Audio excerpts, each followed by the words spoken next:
Hi friends, welcome to our channel. ఈరోజు నేను 2025లో తమిళ్ లాంగ్వేజ్లో రిలీజ్ అయినటువంటి ఒక మంచి కామెడీ డ్రామా మూవీ స్టోరీని ఎక్స్ప్లెయిన్ చేయబోతున్నాను. అదే మిడిల్ క్లాస్ మూవీ. అయితే చాలా ఇంట్రెస్టింగ్గా కామెడీగా ఉంటుంది. సో స్కిప్ చేయకుండా చివరి వరకు చూడండి. Now let's start our video.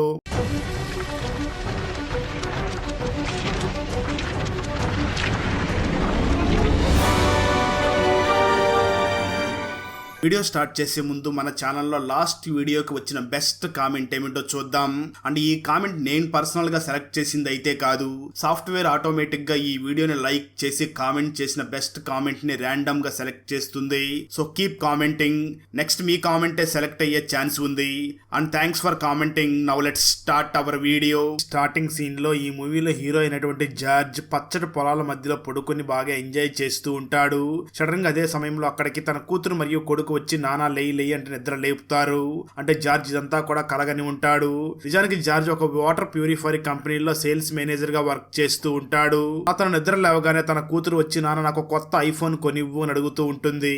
తన కొడుకు వెంటనే వచ్చి నాన్న నాకు క్రికెట్ కిట్ కొనివ్వండి అని అడుగుతూ ఉంటాడు. జార్జ్ వాళ్ళకేవో మాయ మాటలు చెప్పి వెంటనే వెళ్లి టిఫిన్ చేస్తూ ఉండగా టీవీలో వస్తున్నటువంటి రియల్ ఎస్టేట్ యాడ్ ని చూసినటువంటి జార్జ్ వైఫ్ జార్జ్ ని చూసి, ఏమండి ఇక్కడ మనం ఏదైనా ఒక ఫ్లాట్ తీసుకుందాం అని అంటూ ఉంటుంది. అయితే ఆ జార్జ్ మాత్రం ఎప్పటికైనా సరే సొంత ఊరికి వెళ్లిపోయి అక్కడే వ్యవసాయం చేసుకోవాలి, సో అక్కడే ఏదైనా ఒక ఎకరం పొలం తీసుకోవాలి అని అనుకుంటూ ఉంటాడు.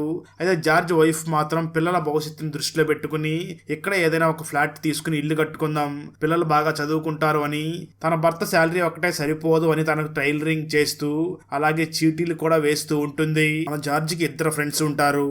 వారిలో ఒకరు ఆటో డ్రైవర్ అయినటువంటి కురుషి, మరొకరు మాత్రం సెక్యూరిటీ గార్డ్ గా వర్క్ చేస్తూ ఉంటాడు.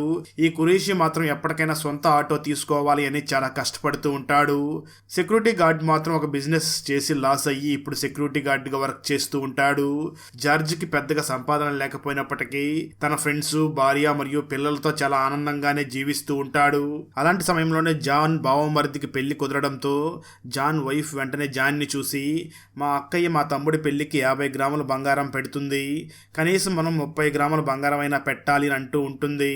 ఆ మాటలు విన్న జార్జ్, నీ తమ్ముడి పెళ్లి కోసం నా బడ్జెట్ 30,000 మాత్రమే, నువ్వు ఆ 30,000 ఏం చేస్తావో చేసుకొని అంటాడు.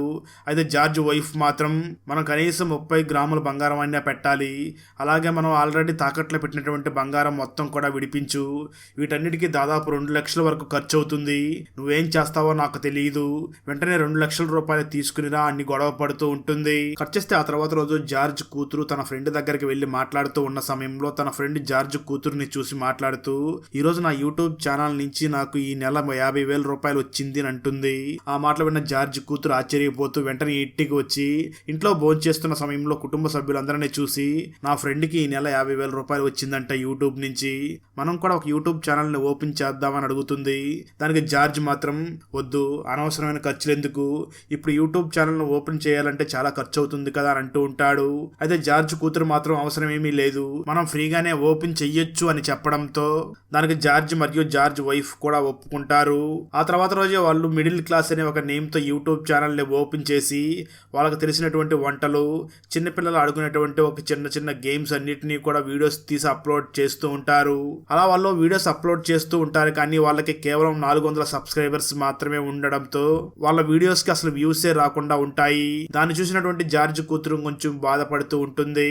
అదే సమయంలో విజయదశమి వస్తూ ఉండడంతో ఇల్లు మొత్తం కూడా క్లీన్ చేస్తూ ఉంటారు. అప్పుడే జార్జ్ తన గదిలో ఉన్నటువంటి తన ఫాదర్ పుణ్యస్వామికి సంబంధించిన ఒక టంకు పెట్టిని ఓపెన్ చేయగా అందులో చాలా పురాతనమైన నాణ్యాలతో పాటు ఒక అగ్రిమెంట్ కూడా రాసి ఉంటుంది.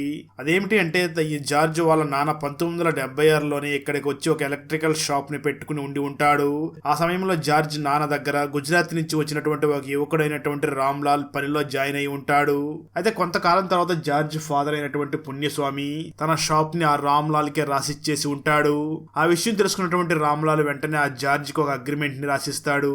ఎన్ని సంవత్సరాలైనా సరే, ఆఖరికి నాకు ఇది రాసిచ్చినటువంటి పుణ్యస్వామి పిల్లలు నా దగ్గరికి వచ్చినా సరే నా దగ్గర ఏమీ తీసుకోకుండా ఈ షాప్ నాకు రాసిచ్చాడు కాబట్టి వాళ్ళ వారసులు ఎప్పుడు నా దగ్గరికి వచ్చినా అప్పుడు ఈ ల్యాండ్ వాల్యూ ఎంత ఉంటుందో అంత డబ్బులు తనకి ఇస్తాను అనే ఒక అగ్రిమెంట్ ని రాసిచ్చి ఉంటాడు. ఆ అగ్రిమెంట్ ని చదివినటువంటి జార్జ్ వెంటనే ఆ అగ్రిమెంట్ గురించి తన వైఫ్ కి చెప్పడంతో తన వైఫ్ జార్జ్ ని చూసి, ఇది ఎప్పుడో 40 సంవత్సరాల క్రితం రాసుకున్నటువంటి అగ్రిమెంట్, దీనికి అసలు విలువ ఉండదు అని చెప్పి చెప్పి దాన్ని పక్కన పెట్టేయమంటుంది. అప్పటి నుంచి కూడా జార్జ్ ఆఫీస్ కి వెళ్లి వచ్చిన ప్రతిసారి కూడా ఆ అగ్రిమెంట్ ని చూస్తూ ఉంటాడు. అలా అగ్రిమెంట్ ని చూసి ఆ అగ్రిమెంట్ లో ఉన్నటువంటి అడ్రస్ దగ్గరికి ఒక రోజు బయలుదేరి వెళ్ళగా ఆ అడ్రస్ లో ఉన్న ఏరియా మొత్తం ఒక్కసారిగా మారిపోయి ఉంటుంది. అక్కడందరూ కూడా ధనవంతులే నివసిస్తూ ఉంటారు. ఇప్పుడు అక్కడ ఉన్నటువంటి ఎలక్ట్రికల్ షాప్ కూడా చాలా పెద్దదై ఉంటుంది. లోపల ఉన్నటువంటి ఆ రామ్లాల్ కూడా చాలా పెద్ద కోటీశ్వరుడు అయిపోయి ఉంటాడు. జార్జ్ ఆ రామ్లాల్ తో మాట్లాడడానికి ప్రయత్నిస్తాడు, కానీ తను చాలా బిజీగా ఉండడంతో తనని కలవలేకపోతాడు. కొంతసేపటి తర్వాత రామ్లాల్ టీ తాగడానికి బయటికి వచ్చి ఉన్న సమయంలో జార్జ్ వెంటనే ఆ రామ్లాల్ దగ్గరికి వెళ్లి తనను తాను పరిచయం చేసుకుంటూ నేను పుణ్యస్వామి వాళ్ళ కొడుకుని అని చెప్పి ఆ రామ్లాల్ రాసిచ్చినటువంటి అగ్రిమెంట్ ని తనకు చూపిస్తాడు. అది చూసినటువంటి రామ్లాల్ షాక్ అయ్యి వెంటనే ఆ జార్జ్ ని చూసి నేను అర్జెంట్ పని మీద ముంబైకి వెళుతున్నాను, ఒక వారం రోజుల తర్వాత నన్ను వచ్చి కలువు, నీకు ₹1 కోటి చెక్ ఇస్తాను అని చెప్పి అక్కడి నుంచి వెళ్ళిపోతాడు. ఆ మాటలు విన్న జార్జ్ ₹1 కోటి అని ఆశ్చర్యపోతూ ఉంటాడు. ఆ తర్వాత జార్జ్ వెంటనే ఇదే విషయాన్ని తన వైఫ్ కు చెప్పడంతో తను కూడా చాలా షాక్ అవుతూ ఏంటి ₹1 కోటి రాబోతున్నాయా అని ట్రంక్ పెట్టిలో ఉన్నటువంటి తన మామగారు ఫోటోని బయటికి తీసి క్లీన్ చేసి బొట్టులు పెట్టి బయట హాల్లో తగిలిచ్చి దానికి దండ కూడా వేస్తూ ఉంటుంది. ఇప్పుడు జార్జ్ వైఫ్ వాళ్ళకి ₹1 కోటి రాబోతున్నాయని, ఇంతకుముందు తన తమ్ముడు పెళ్లి కోసం బడ్జెట్ 2 లక్షలు పెట్టుకుని ఉండి ఉంటుంది, కానీ ఇప్పుడు తనకు ₹1 కోటి రాబోతున్నాయని తన తమ్ముడు పెళ్లి బడ్జెట్ కాస్త 4 లక్షలు చేసి వెంటనే బయట వడ్డీకి ఇచ్చే వాళ్ళ దగ్గర అప్పు చేసి మరీ వెళ్లి తన తమ్ముడు పెళ్లిని గ్రాండ్ గా పెళ్లి చేసి ఇంటికి తిరిగి వస్తుంది. ఆ తర్వాత రామ్లాల్ చెప్పినటువంటి ఆ డేట్ రావడంతో జార్జ్ వైఫ్ వెంటనే జార్జ్ని రెడీ చేసి రామ్లాల్ దగ్గరికి వెళ్లి చెక్ తీసుకురమ్మని చెప్పి పంపిస్తుంది. జార్జ్ వెంటనే ఆ రామ్లాల్ దగ్గరికి వెళ్ళగా రామ్లాల్ వెంటనే చెక్ మీద ₹1 కోటి రాసి సైన్ కూడా చేసిచ్చి దీని మీద నీ పేరు రాసుకుని బ్యాంకులో వేసుకో, డబ్బులు నీ అకౌంట్ లో పడతాయి, మీ నాన్న చేసినటువంటి సహాయానికి ఇంకా ఎక్కువ డబ్బులే ఇవ్వవచ్చు, కానీ ఇప్పుడు అకౌంట్స్ అన్ని కూడా నా కొడుకే చూసుకుంటున్నాడు అని అంటాడు. దాంతో జార్జ్ వెంటనే ఆ చెక్ ని తీసుకుని వస్తూ తన వైఫ్ కి ఫోన్ చేసి చెక్ తీసుకున్నాను అని అంటాడు. దానికి జార్జ్ వైఫ్ మాత్రం అయితే వెంటనే ఎవరైనా బ్రోకర్ తో మాట్లాడి ఈ ఏరియాలో ఒక మంచి స్థలాన్ని తీసుకుందామని అంటూ ఉంటుంది. జార్జ్ మాత్రం అవసరం లేదు, మన ఊరికి వెళ్లిపోయి అక్కడ పొలాన్ని తీసుకుని అక్కడే సెటిల్ అయిపోదామని అంటూ ఉంటాడు. దాంతో మళ్ళీ ఇద్దరి మధ్య ఆ విషయం మీద గొడవ జరుగుతూ ఉంటుంది. అలా జార్జ్ తన వైఫ్ తో గొడవ పడుతూ అక్కడి నుంచి వస్తూ ఉన్న సమయంలో రోడ్డు మీద తన కొలీగ్ అయినటువంటి రమేష్ కి యాక్సిడెంట్ అయ్యి రక్తంలో పడిపోయి ఉండడంతో జార్జ్ వెంటనే తన మేనేజర్ కి ఫోన్ చేసి ఇన్ఫార్మ్ చేస్తూ ఉంటాడు. అదేవిధంగా అంబులెన్స్ కూడా ఫోన్ చేయడంతో ఆ రమేష్ ని వెంటనే హాస్పిటల్ కి తీసుకుని వెళ్లిపోతారు. అయితే ఆ మేనేజర్ మాత్రం జార్జ్ తో మాట్లాడుతూ రమేష్ ఒక క్లయింట్ కి అర్జెంట్ గా కొన్ని డాక్యుమెంట్స్ ఇవ్వాలి, ఇప్పుడు తనకు అలా యాక్సిడెంట్ అయిపోయింది, సో నువ్వు ఒక పని చెయ్యి, నాకు తెలిసినటువంటి ఆ జిరాక్స్ షాప్ దగ్గరికి వెళ్ళి వాళ్ళు ఇచ్చిన డాక్యుమెంట్స్ ని వెంటనే నా దగ్గరికి తీసుకుని వచ్చి సైన్ చేయగానే తీసుకుని వెళ్ళి ఆ క్లయింట్ కి ఇచ్చేయి అని అంటాడు. దాంతో మేనేజర్ చెప్పడంతో జార్జ్ వెంటనే ఆ జిరాక్స్ షాప్ దగ్గరికి వెళ్లి డాక్యుమెంట్స్ ని తీసుకుని వాటిని తీసుకుని వెళ్లి క్లయింట్ దగ్గర ఇచ్చేసి అక్కడి నుంచి వెంటనే బ్యాంక్ దగ్గరికి వెళ్ళగా ఆ రోజు అప్పటికే బ్యాంక్ క్లోజ్ అయిపోయి ఉంటుంది. ఇక నిజానికి జార్జ్ ఆ చెక్ మీద తన పేరుని కూడా రాసి ఉండడు. అంటే ఇప్పుడు ఆ చెక్ ఎవరికి దొరికినా వాళ్ళ పేరు రాసుకుంటే ఆ ₹1 కోటి వాళ్ళకే దక్కుతాయన్నమాట. దాంతో ఆ తర్వాత రోజు మార్నింగ్ చాలా ఎర్లీగా రెడీ అయ్యి బ్యాంక్ దగ్గరికి వెళ్లి ఆ చెక్ ని తన పేరు మీద రాసుకోవడం కోసం బ్యాగ్ ఓపెన్ చేయగా ఆ బ్యాగ్ లో చెక్ ఉండదు. దాంతో జార్జ్ చాలా భయపడుతూ నిన్న రమేష్ అనే ఫ్రెండ్ కి యాక్సిడెంట్ అయింది కదా, తనని హాస్పిటల్ జాయిన్ చేయడానికి వెళ్ళాను, అక్కడ ఏమైనా ఉంటుందేమో అని అక్కడికి వెళ్తాడు. ఆ వెంటనే జిరాక్స్ షాప్ దగ్గరకు కూడా వెళ్తాడు. ఎక్కడా కూడా తనకి ఆ చెక్ కనిపించదు. దాంతో జార్జ్ చాలా బాధపడుతూ చెక్ కనిపించడం లేదు. వెంటనే రామ్లాల్ దగ్గరికి వెళ్లి ఇంకొక చెక్ అడుగుదామా అని రామ్లాల్ షాప్ దగ్గరికి వెళ్ళగా ఆ షాప్ క్లోజ్ చేసి ఉంటుంది. దాంతో రామ్లాల్కి ఏమైందని ఎంక్వైరీ చేయగా తనకు హార్ట్ అటాక్ వచ్చి ఐసీయూలో ఉన్నాడు అని తెలుసుకుని జార్జ్ వెంటనే ఆ హాస్పిటల్ దగ్గరికి వెళ్తాడు. అక్కడ రామ్లాల్ ఐసీయూలో ఉండడంతో అక్కడ ఉన్నటువంటి రామ్లాల్ ఫ్యామిలీ మెంబర్స్ అందరూ కూడా చాలా భయపడుతూ ఉంటారు. అప్పుడే డాక్టర్ బయటకు వచ్చి మీ నాన్నని కాపాడడం కోసం చాలా ట్రై చేశాం, కానీ మీ నాన్నని కాపాడలేకపోయామని జార్జ్ కొడుక్కి చెప్పడంతో జార్జ్ కుటుంబ సభ్యులందరూ కూడా బాధపడి ఏడుస్తూ ఉంటారు. అయితే మరోపక్క జార్జ్ కుటుంబ సభ్యుల కంటే కూడా జార్జ్ ఇంకా ఎక్కువ బాధపడి ఏడుస్తూ ఉంటాడు. ఆ తర్వాత రామ్లాల్ డెడ్ బాడీని ఇంటికి తీసుకుని వచ్చి ఇంట్లో ఉన్న వాళ్ళందరూ కూడా చాలా బాధపడుతూ ఉంటారు. జార్జ్ కూడా అక్కడికి వెళ్ళి ఎలాగైనా ఈరోజు చెక్ తీసుకోవాల్సిందే అని వెంటనే జార్జ్ కొడుకు దగ్గరికి వెళ్ళి మీ నాన్న నాకు ఒక చెక్ ఇచ్చాడు, కానీ ఆ చెక్ ఎక్కడో పోయింది, మీరు ఆ చెక్ని రాసిస్తారా అని అడుగుతాడు. దానికి రామ్లాల్ కొడుకు ఇదేదో చిల్లర అమౌంట్ అయి ఉంటుంది అని అమౌంట్ ఎంత అని అడుగుతాడు. దానికి జార్జ్ ₹1 కోటి అని చెప్పడంతో రామ్లాల్ కొడుక్కి చాలా అనుమానంతో వెంటనే ఆ రామ్లాల్ పిఏని పిలిచి ఈ మధ్య కాలంలో నాన్న ఎవరికైనా ₹1 చెక్ రాసి ఇచ్చాడా అని అడుగుతాడు. రామ్లాల్ పిఏ మాత్రం లేదు, ఈ మధ్య కాలంలో ఎవరికి కూడా ₹1 చెక్ ఇవ్వలేదు, అసలు ఈ వ్యక్తిని ఎప్పుడూ కూడా నేను రామ్లాల్ దగ్గర చూడలేదు అని అంటాడు. దాంతో రామ్లాల్ కొడుకు చాలా కోపంగా జార్జిని చూసి వీడేదో పెద్ద ఫ్రాడ్ లా ఉన్నాడు, వెంటనే ఇక్కడి నుంచి వెళ్ళకపోతే పోలీసులు కంప్లైంట్ ఇస్తాను అని వార్నింగ్ ఇస్తాడు. దాంతో జార్జ్, నిజానికి నేను రామ్లాల్ సార్ని కలిసింది 2 సార్లు కూడా బయటే కలిశాను. నిజానికి నేను రామ్లాల్ని కలిసిన 2 సార్లు కూడా వాళ్ళ పిఏ నన్ను చూడలేదు అని బాధపడుతూ అక్కడి నుంచి తిరిగి వచ్చేస్తూ ఉంటాడు. కట్ చేస్తే మరో పక్క జార్జ్ వైఫ్ దగ్గరికి తన తమ్ముడు పెళ్లి చేయడం కోసం 4 లక్షలు అప్పు చేసింది కదా, వాళ్ళు వచ్చి గొడవ చేస్తూ ఉండడంతో తన హస్బెండ్ ₹1,00,00,000 చెక్ తీసుకుని వస్తున్నాడు అన్న ధైర్యంతో వాళ్ళని చాలా ఎడాపడా తిట్టి, మీ డబ్బులు 2 రోజుల్లో మీ మొహాన్ని కొడతాను, మరోసారి నా ఇంటి దగ్గరికి రావద్దు అని తిట్టి వాళ్ళని పంపించేస్తుంది. అదే సమయంలో జార్జ్ చెక్ పోయిన విషయం తన వైఫ్కి తెలిస్తే చాలా గొడవ చేస్తుంది అని వెంటనే తన వైఫ్ వాళ్ళ చెల్లికి ఫోన్ చేసి, ఎందుకు ఏమిటి అని అడగకుండా వెంటనే మీ అక్కయ్యకి ఫోన్ చేసి నీ ఆరోగ్యం బాగోలేదని 2 రోజులు ఇంట్లో వచ్చి ఉండమని చెప్పి పిలువు అని అంటాడు. దాంతో జార్జ్ వాళ్ళ వైఫ్కి తన చెల్లెలు ఫోన్ చేసి నా ఆరోగ్యం బాగోలేదు, అర్జెంటుగా నువ్వు ఇంటికి రా, ఒక 2 రోజులు ఉండి వెళదు అని అంటుంది. దాంతో జార్జ్ వైఫ్ వెంటనే జార్జ్కి ఫోన్ చేసి, మా చెల్లికి ఆరోగ్యం బాగోలేదంట, ఒక 2 రోజులు తన దగ్గరికి వెళ్ళి అక్కడ ఉండి వస్తాను అని చెప్పి తన చెల్లెల దగ్గరికి జార్జ్ వైఫ్ బయలుదేరి వెళ్ళిపోతుంది. దాంతో జార్జ్ వెంటనే ఈ విషయాన్ని తన ఫ్రెండ్స్ దగ్గరికి వెళ్ళి చెప్పడంతో వాళ్ళు చాలా సీరియస్గా జార్జ్ని తిడుతూ, అంత నెగ్లెక్ట్గా ఎలా ఉన్నావు, అంత విలువైన చెక్ని ఆ విధంగా ఎలా చేయిజార్చుకున్నావని తిడుతూ ఉంటారు. ఆ వెంటనే వాళ్ళు మాకు తెలిసినటువంటి ఒక డిటెక్టివ్ ఉన్నాడని ఆ డిటెక్టివ్ దగ్గరికి తీసుకుని వెళ్ళి ఆ రోజు ఆ డిటెక్టివ్ రిటైర్డ్ అయిపోతూ ఉంటాడు. జరిగిందంతా జార్జ్ ఆ డిటెక్టివ్కి వివరించడంతో, ఈ రోజు నేను రిటైర్డ్ అయిపోతున్నాను, చివరిసారిగా నీ కేసుని డీల్ చేస్తాను అని వెంటనే తన స్టైల్లో హాస్పిటల్ మరియు జిరాక్స్ షాప్ అన్ని చోట్ల కూడా ఎంక్వైరీ చేసి చూస్తాడు. కానీ ఎక్కడా కూడా ఆ చెక్ తనకు దొరకదు. ఆ తర్వాత డిటెక్టివ్ వెంటనే జార్జ్ మరియు అతని ఫ్రెండ్స్ ని చూసి అన్ని చోట్ల వెతికాం, కానీ ఎక్కడా కూడా ఆ చెక్ దొరకలేదు, నా సర్వీసులో ఇలాంటి కేసుని ఎప్పుడు చూడలేదు, బహుశా నాకు తెలిసి ఖచ్చితంగా ఆ చెక్ నీ దగ్గరే ఉండి ఉంటుంది, నా వైఫ్ ఒక సైకియాట్రిస్ట్ డాక్టర్, నువ్వు తన దగ్గరికి వెళ్ళి ఒకసారి కలిస్తే ఏదైనా ఇన్ఫర్మేషన్ తెలుస్తుంది అని పంపిస్తాడు. అలా జార్జ్ ఆ సైకియాట్రిస్ట్ డాక్టర్ దగ్గరికి వెళ్ళగా తను కూడా హిప్నటైజ్ చేసి చాలా ప్రయత్నం చేస్తుంది, కానీ తను కూడా చెక్ ఎక్కడ ఉందో కనిపెట్టలేకపోతుంది. దాంతో ఆ సైకియాట్రిస్ట్ డాక్టర్ వెంటనే జార్జ్ని చూసి, నువ్వు రిలాక్స్ అవడం కోసం ఏం చేస్తావు అని అడుగుతుంది. దానికి జార్జ్ సమాధానం చెప్తూ, నేను ఒక బీరు తాగుతాను లేదా ఏదైనా పాత సినిమాను చూస్తాను అని చెప్పడంతో డాక్టర్ జార్జ్ని చూసి, అయితే మీరు ఆ పని చెయ్యండి అని అంటుంది. దాంతో జార్జ్ వెంటనే ఇంటికి వచ్చి ఒక బీరు తాగి పాత మూవీస్ ని చూస్తూ ఆ చెక్ గురించి ఆలోచిస్తూ ఉంటాడు. కానీ అయినప్పటికీ ఆ చెక్ ఎక్కడ మిస్ అయిందో తనకి ఏమీ గుర్తు రాకుండా ఉంటుంది. వచ్చేస్తే మరోపక్క జార్జ్ వైఫ్ కి జార్జ్ చెక్ ని పోగొట్టాడు అన్న విషయం తెలియడంతో వెంటనే కోపంగా ఇంటికి వచ్చి ఆ జార్జ్తో చాలా గొడవ పడి, నువ్వు కనీసం ఒక చిన్న పేపర్నే కాపాడలేకపోయావు, నేను నా కూతుర్ని ఎలా కాపాడుకోవాలని నాకు బాగా తెలుసు, ఇక నువ్వు ఈ ఇంట్లో ఉండవలసిన అవసరం కూడా లేదు అని ఆ జార్జ్ని ఇంట్లో నుంచి పంపించేస్తుంది. అలా జార్జ్ ఇంటి నుంచి వెళ్ళిపోయిన తర్వాత జార్జ్ వైఫ్కి అప్పించినటువంటి ఆ వడ్డీ వ్యాపారం అక్కడికి రావడంతో ఇంతకుముందు జార్జ్ వైఫ్ ఆ వడ్డీ వ్యాపారాన్ని చాలా ఇచ్చలవిడిగా తిట్టి ఉంటుంది. ఇప్పుడు వాళ్ళు వచ్చి చెప్పిన టయానికి డబ్బులు ఇవ్వలేదు అని చాలా నీచంగా తిడుతూ ఉంటారు. అయితే జార్జ్ వైఫ్ మాత్రం ఏమీ మాట్లాడకుండా ఉంటుంది.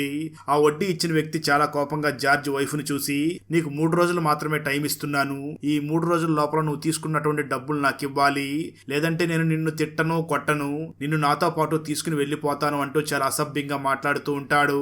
ఆ వెంటనే ఆ వ్యక్తి, ఈ జార్జ్ వైఫ్ ని తిట్టాం కాబట్టి ఇల్లు ఖాళీ చేసి వెళ్ళిపోతుందేమో అని అక్కడ ఒక వ్యక్తిని కూడా కాపలా పెట్టి వెళ్తాడు. కట్ చేస్తే ఆ రోజు రాత్రి జార్జ్ వెంటనే తన ఫ్రెండ్స్ దగ్గర కూర్చుని ముందు తాగుతూ ఉండగా జార్జ్ ఫ్రెండ్స్ జార్జ్కి ఏదో చెప్పాలా వద్దని ఆలోచిస్తూ గుసగుసలాడుతూ ఉంటారు. దాంతో జార్జ్ వాళ్ళని చూసి, ఏంట్రా గుసగుసలాడుతున్నారు, నా దగ్గర ఏమైనా చెప్పాలనుకుంటున్నారా అంటూ ఉంటాడు. దానికి జార్జ్ ఫ్రెండ్స్ వెంటనే జార్జ్కి ఒక వీడియోని చూపిస్తారు. ఆ వీడియో ఏమిటి అంటే జార్జ్ వైఫ్ తన యూట్యూబ్ ఛానల్లో ఒక వీడియోని అప్లోడ్ చేసి ఉంటుంది. ఆ వీడియోలో ప్రపంచంలో ఉన్నటువంటి నెంబర్ 1 మూర్ఖుడు ఎవరో తెలుసా, నా హస్బెండ్ అంటూ ఒక మహానుభావుడు మాకు ₹1,00,00,000 చెక్కినిచ్చాడు, కానీ ఆ చెక్ ని కూడా జాగ్రత్తగా ఇంటికి తీసుకురాకుండా ఆ చెక్ ని ఎక్కడో పడేసి వచ్చాడు, ఇలాంటి మూర్ఖుని నా లైఫ్ లోనే కాదు ప్రపంచంలో కూడా ఎక్కడా చూసి ఉండలేదు అని ఒక వీడియోని అప్లోడ్ చేసి ఆ వీడియోలో తన హస్బెండ్ అయినటువంటి జార్జ్ ఎక్కడ పనిచేస్తాడు, తను ఉన్న అడ్రస్ ని కూడా నీట్ గా ఎక్స్ప్లెయిన్ చేసి ఉంటుంది. ఇప్పటికే ఆ వీడియోని 2,000 మంది చూసి ఉంటారు. అలాగే చాలా మంది కూడా కామెంట్స్ చేస్తూ ఉంటారు. ఇప్పటి వరకు వాళ్ళ ఛానల్లో ఒక్క వీడియోకి కూడా సరైన వ్యూస్ వచ్చి ఉండవు, కానీ ఈ వీడియోకి మాత్రం చాలా ఎక్కువ వ్యూస్ వస్తూ ఉంటాయి. సరిగ్గా అదే సమయంలో డిటెక్టివ్ వెంటనే జార్జ్కి ఫోన్ చేసి వెంటనే నా దగ్గరికి రండి అని పిలవడంతో జార్జ్ అండ్ ఫ్రెండ్స్ వెంటనే ఆ డిటెక్టివ్ దగ్గరికి వెళ్తారు. డిటెక్టివ్ మరియు ఆ సైకియాట్రిస్ట్ ఇద్దరు కూడా జార్జ్ని చూసి, నీకేమైనా గుర్తుకు వచ్చిందా అని అడుగుతారు. కానీ జార్జ్ మాత్రం ఏమీ గుర్తులేదు అని చెప్పడంతో ఆ డిటెక్టివ్ వెంటనే జార్జ్ని చూసి, అయితే ఒక పని చెయ్యి, నువ్వు ఆ రోజు ఏమేమి చేసి అదంతా కూడా సీన్ రీక్రియేట్ చేసి అదంతా కూడా వీడియో రికార్డ్ చేసి నాకు పంపించు అని అంటాడు. దాంతో జార్జ్ వెంటనే తను ఆ రోజు ఎక్కడెక్కడ వెళ్ళాడు, ఏమేమి చేశాడు అదంతా కూడా వీడియో రికార్డ్ చేయించి ఆ డిటెక్టివ్కి పంపి పంపిస్తాడు. ఆ వీడియోను చూసిన డిటెక్టివ్ కి ఈ జార్జ్ మాటిమాటికి దువ్వెన్య మరియు కర్చీఫ్ ని తీసి తన బండి ట్యాంక్ కవర్ లో పెట్టడం అలవాటు ఉంది అని తెలుసుకుని ఖచ్చితంగా ఈ జార్జ్ చెక్ ని కూడా తన బైక్ ట్యాంక్ కవర్ లోనే పెట్టి ఉంటాడు అని వెంటనే ఆ బండి ట్యాంక్ కవర్ దగ్గరికి వెళ్లి చెక్ చేయగా అక్కడ కూడా చెక్ ఉండదు. అది చూసినటువంటి జార్జ్ కి అప్పుడే ఒక విషయం గుర్తుకు వస్తుంది. నిజానికి నేను ఆ రోజు మా ఆవిడతో టెన్షన్ లో ఫోన్ లో మాట్లాడుతూ నా బండి అనుకుని వేరే బండి మీద కూర్చున్నాను. ఆ తర్వాత ఆ బండి ఓనర్ రావడంతో నేను ఆ బండి మీద నుంచి లేచి నా బండి దగ్గరికి వచ్చేసానని గుర్తు చేసుకుని వెంటనే ఆ ప్లేస్ దగ్గరికి వెళ్లి సీసీటీవీ ఫుటేజ్ ని చెక్ చేస్తాడు. అప్పుడే తెలిసింది ఏమిటి అంటే నిజానికి జార్జ్ తన దగ్గర ఉన్నటువంటి చెక్ ని ఆ బండి ట్యాంక్ కవర్ లోనే పెట్టినట్లుగా తెలుస్తుంది. కానీ ఆ బండి నెంబర్ కోసం చెక్ చేయగా ఆ బండికి అసలు నెంబరే ఉండి ఉండదు. దాంతో జార్జ్ ఇప్పుడు ఆ బండి ఎక్కడ ఉందో ఎలా కనిపెట్టాలి అని చాలా బాధపడుతూ తన ఆఫీస్ కి వెళ్లిపోతాడు. అదే సమయంలో తనని కలవడానికి ఎవరు ఆఫీస్ దగ్గరికి రావడంతో జార్జ్ వెంటనే బయటికి వెళ్ళగా ఎవరైతే తన చెక్ ఉన్న బైక్ ని వేసుకుని వెళ్ళాడో ఆ వ్యక్తి అక్కడికి వచ్చి చెక్ తీసి ఆ జార్జ్ కి ఇస్తాడు. దాంతో జార్జ్ చాలా ఆనందపడుతూ ఆ వ్యక్తికి దండం పెడుతూ ఉండగా ఆ వ్యక్తి జార్జిని చూసి ఈ దండం నాకు కాదు, మీకు చెక్ తీసుకొచ్చిన వాళ్ళకి ఇవ్వండి అని తను పక్కకు తప్పుకోగా తన వెనకాల వీల్ చైర్ లో ఒక మహిళ ఉంటుంది. ఆ మహిళ వెంటనే జార్జిని చూసి ఈ వ్యక్తి మా ఇంట్లోనే పనిచేస్తూ ఉంటాడు, నేను ఈ చెక్ నా దగ్గరకు వచ్చిన సమయంలోనే యూట్యూబ్ లో ఒక వీడియోను చూసి ఈ చెక్ నీదే అని తెలుసుకుని నిన్ను వెతుక్కుంటూ ఇక్కడ వరకు వచ్చాను అని అంటుంది. ఆ మాటలు విన్న జార్జ్ ఆ మహిళని చూసి ఈ చెక్ లో నా పేరు కూడా రాయలేదు, నువ్వు నీ పేరుని రాసుకుని నీ అకౌంట్ లో వేసేసుకుని ఉండి ఉండవచ్చు, కానీ ఎందుకు అలా చేయలేదు అని అడుగుతాడు. దానికి ఆ మహిళ జార్జిని చూసి సమాధానం చెప్తూ మనకు ఇతరుల సొమ్ము అవసరం లేదు, మనం సంపాదించిన సొమ్ము మన దగ్గర ఉంటే చాలు అని అంటూ ఉంటుంది. దాంతో జార్జ్ వెంటనే ఇప్పటికే టైం అయిపోయింది అని తన ఫ్రెండ్స్ ని తీసుకుని బ్యాంక్ దగ్గరికి వెళ్తాడు. బ్యాంక్ వాళ్ళు వీళ్ళని చూసి వీళ్ళేదో దొంగల్లాగా ఉన్నారు అని ఆ చెక్ తీసుకుని చెక్ ఇచ్చినటువంటి ఆ రామ్లాల్ కొడుక్కి ఫోన్ చేసి ఇన్ఫార్మ్ చేయడంతో ఆ రామ్లాల్ కొడుకు కూడా చాలా కోపంగా మాట్లాడుతూ ఆ ఫ్రాడ్ నీ దగ్గరికి మళ్ళీ వచ్చారా అంటూ అరుస్తూ ఉంటాడు.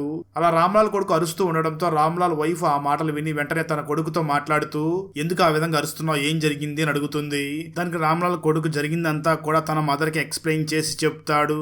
అప్పుడు రామ్లాల్ వైఫ్ మాట్లాడుతూ నిజమే, ఆ రోజు మీ తండ్రి తను ఈ స్థాయికి వచ్చినటువంటి వ్యక్తి కొడుకు ఎవరో వచ్చారని తనకు ₹1,00,00,000 సహాయం చేశానని తనకి ఇంకా కూడా సహాయం చేసి ఉండవచ్చని ప్రజెంట్ నా దగ్గర అంతే ఉందని చెప్పి చాలా ఆనందంగా ఫీల్ అయ్యాడు, అది మీ నానిచ్చిందే, నువ్వు అతన్ని ఏమి అనొద్దు అని అంటుంది.